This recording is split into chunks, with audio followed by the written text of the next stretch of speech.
आशा करता हूँ आप सब बहुत अच्छे होंगे। मेरा नाम है सिद्धांत अग्निहोत्री। स्टडी क्लोज पे आपका बहुत बहुत स्वागत है। 2022 जो है ये बहुत ही गर्म साल होने वाला है। बुरी हालत हो गई है दोस्तों, हम बात करेंगे। और कल लाइव क्लास में तो बच्चे एकदम मज़ा ही आ गया। अभी भी आप उस कोर्स को अवेल कर सकते हैं जो हमारा मेमोरी मैजिक का है। इतने रिव्यूज़ आ रहे हैं, मैं डालूंगा। एकदम पगला ही गए बच्चे। 2.5 घंटे की लाइव क्लास हुई थी। अब वो रिकॉर्डेड फॉर्म में भी अवेलेबल है, तो आप फटाक से अभी भी आप कोर्स को अवेल कर सकते हैं। हमने एडमिशन ओपन रखे हैं क्योंकि बहुत बच्चों ने बोला सर एडमिशन क्लोज मत करिए। तो 2022 जो है it will be among 10 hottest years. देखिए ये आप भूल जाइए 10 हॉटेस्ट, 11 हॉटेस्ट, 20 हॉटेस्ट। बात ये है कि ये साल बहुत गर्म होने वाला है और भयानक गर्मी पड़ने वाली है। और ये साल नहीं, आने वाले सालों में गर्मी पड़ेगी, तगड़ी गर्मी पड़ेगी, सर्दी पड़ेगी, पूरा सब बैलेंस एकदम बिगड़ गया है। हम ही ने बिगाड़ा है। चलिए हम बात करेंगे इसके रीजंस क्या हैं। तो ये एनडीटीवी और बाकी सब जगह इसको कवर किया गया है कि एक्सट्रीम हीट इवेंट्स देखने को मिलेंगे। वाइल्ड फायर ज्यादा आएंगी, बारिश होगी, फ्लड ज्यादा आएंगे। एक रिपोर्ट में, आईपीसीसी की रिपोर्ट में यह बोला गया था कि 1/3 ग्लेशियर्स जा सकते हैं। 1.5 डिग्री सेल्सियस तक चला गया है, 1.2 तक चला गया है, 1.5 डिग्री तक चला जाएगा इस ईयर एंड तक। गए तो इररिवर्सिबल फेनोमेना हो गया है, हो जाएगा। कुछ भी करके हमको अपनी धरती को नहीं बचाना है, रॉन्ग वर्ड्स, अपने आप को बचाना है। देखिए पहली बात तो इंसान को अपनी औकात में रहना चाहिए, ठीक है। हम अपनी औकात भूल चुके हैं। हमारी कोई औकात नहीं है इस बड़ी सृष्टि के सामने। 10⁻⁻34, 10⁻30 हबल लिमिट, प्लैंक लिमिट, हम कहीं 1 मीटर के आते हैं, ठीक है। 10⁻34 metre Planck limit is the lowest, से नीचे कुछ होता नहीं है, ठीक है। एटॉमिक स्केल की बात कर रहा हूं। और 10⁻26 होती है ना हबल लिमिट, ठीक है, आप चेक कर लीजिएगा। लेकिन 10⁻60 का स्केल होता है एटॉमिक, और हम कहीं 1 मीटर में आते हैं। तो हमारी कोई औकात नहीं है इस बड़ी सृष्टि। हम क्या है पहले तो हम ये समझ लें। नेचर को कोई फर्क नहीं पड़ता, उसको कुछ फर्क नहीं पड़ता, वो अपनी चुटकी घुमाएगा और हम सब खत्म, वो वापस बैलेंस कर लेगा, ठीक है। तो पहले तो हमको अपनी औकात में रहना चाहिए। हुआ क्या है कि पहले का जमाना अगर देखो तो नेचर को हम भगवान मानते थे। इनफैक्ट अगर आप वेदों में भी जाओ, वैदिक गॉड्स कौन थे? नेचर। आज भी हिंदुइज्म में अगर आप देखो तो जितने भी गॉड्स हैं ना, they are representations of the nature, कि आप उसी को ही पूजो, ओके। पवन पुत्र, सूर्य देवता, all are the representations of the nature. लेकिन जब जैसे जैसे वक्त आगे बढ़ा, इंसान को चाहिए रिसोर्सेस, पॉपुलेशन आगे बढ़ी, तो रिसोर्सेस के चक्कर में हमने नेचर को एक्सप्लॉइट करना शुरू किया।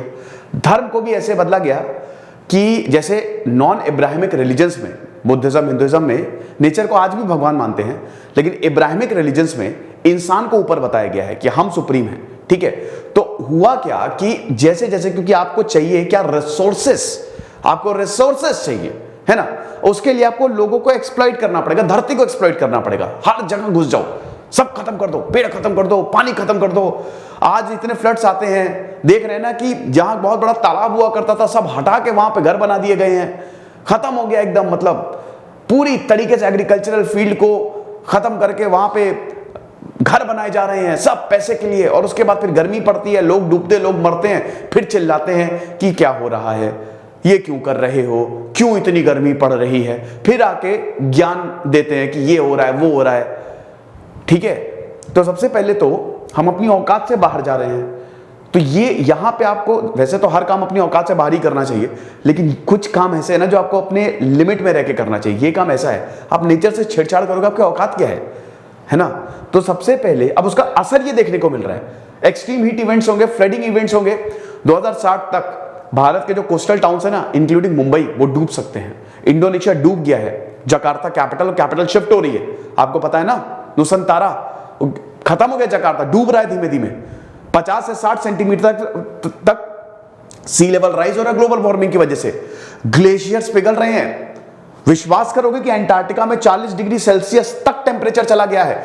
1/3 ग्लेशियर्स पिघल सकते हैं इस सदी के अंत तक, ठीक है। एक मूवी आई थी डे आफ्टर टुमारो, उसको देखिएगा जरूर।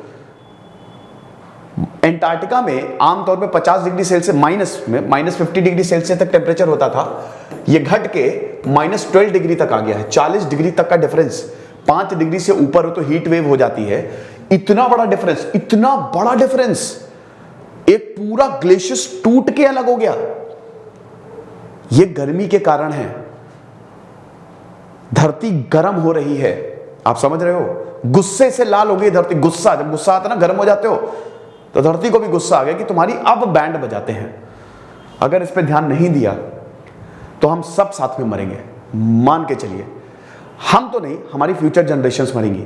अब आप बोलेंगे अरे सर क्या फर्क पड़ता है, अपनी जिंदगी जियो ना, क्या दिक्कत है, फ्यूचर का कौन किसको सोचना है, हम तो अपनी जिंदगी जी ले बेटा, इसी धरती पर दोबारा जन्म लेना है ना। मोक्ष, इतने अच्छे कर्म नहीं है तुम्हारे कि मोक्ष प्राप्त करके ऊपर निकल जाओगे, इसी धरती पे दोबारा होगे, जन्म दोबारा यहीं पे लोगे।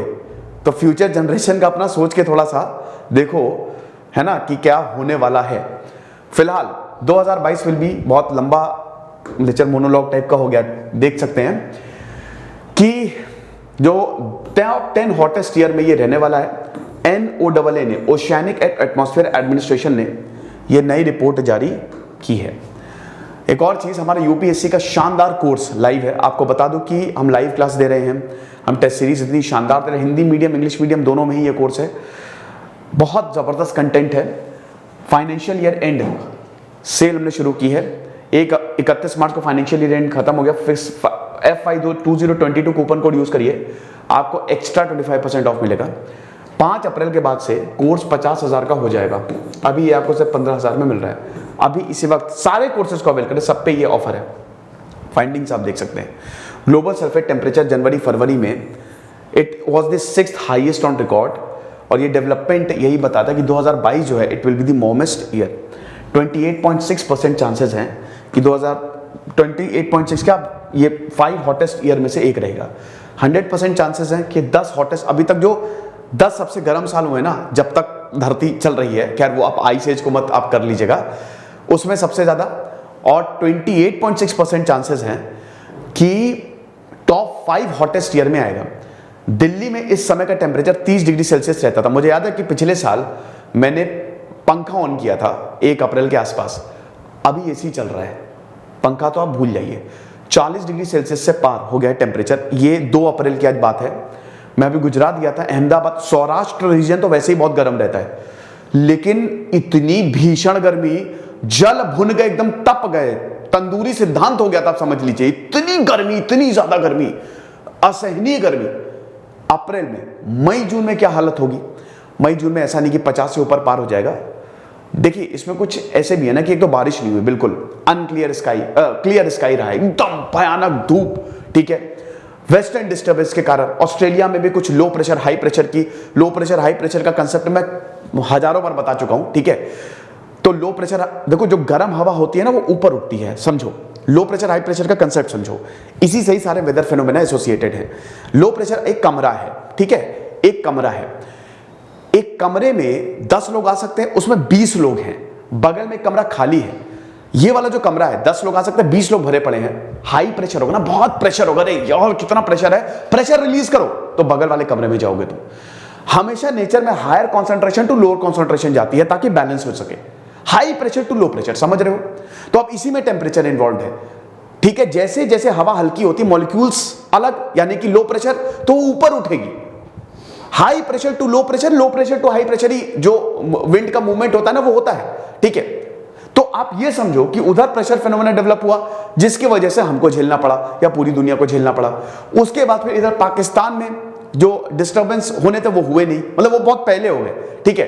वो गर्म हवा इधर और आ गई, तो ये सबकी वजह से बहुत गर्मी है। राजस्थान, गुजरात, सेंट्रल इंडिया, मतलब सेंट्रल इंडिया और इधर नॉर्थ में जबरदस्त गर्मी पड़ रही है, और साउथ में तो वैसे गर्मी पड़ती ही पड़ती है। तो ये चीज है, लेकिन इसका एक ही कारण है, ग्लोबल वार्मिंग। वाइल्ड फायर्स हमको देखने को मिल गई, ठीक है, जंगलों में आग लगना शुरू हो गई है। छत्तीसगढ़ में आग लग रही है, ठीक है। 8000 फॉरेस्ट फायर्स हमको छत्तीसगढ़ में सिर्फ 45 दिन के अंदर देखने को मिली। सरिस्का टाइगर रिजर्व में यहां पे they are not fire prone, यहां पे आग नहीं लगती है, बट यहां पे भी आपको आग देखने को मिली है, जंगलों में आग लगी है।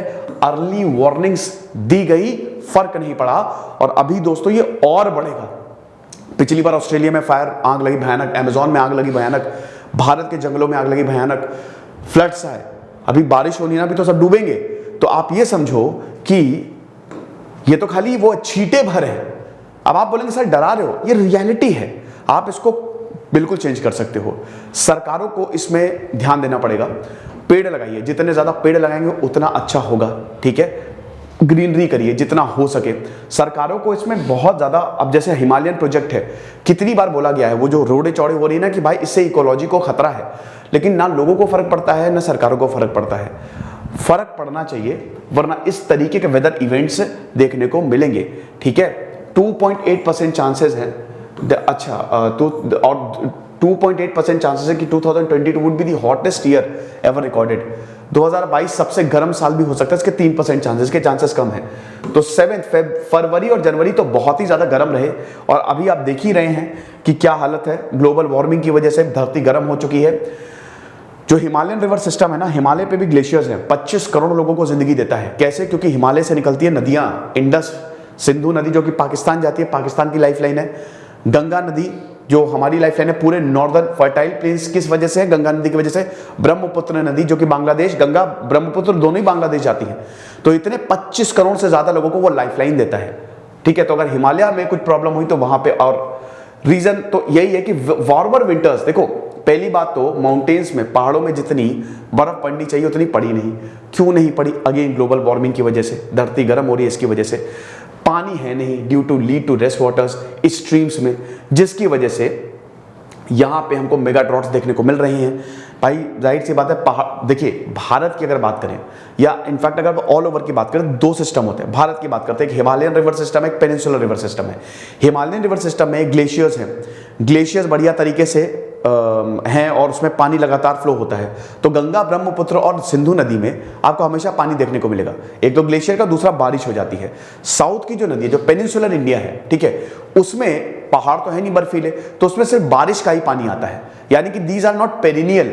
तो अगर यहां पे कम बर्फ गिरेगी, कम वाटर जाएगा, जिसकी वजह से वाटर कम होगा तो फील्ड्स फर्टाइल कम होगी, मेगा ड्रॉट्स आ सकते हैं। ओके, एक तो ये। दूसरी चीज ये है कि पानी पीने की भी समस्या आ सकती है। अगर गर्मी बहुत ज्यादा पड़ती है, ग्लेशियर्स ऐसे ही पिघलने लगे, तो जो वाटर सप्लाई, क्योंकि ग्लेशियर में सबसे ज्यादा, वैसे ही आपको पता है कि 2% से कम pure water is available on earth, 97% is impure water, saline water है, और आधे से ज्यादा उसमें ग्लेशियर्स में है।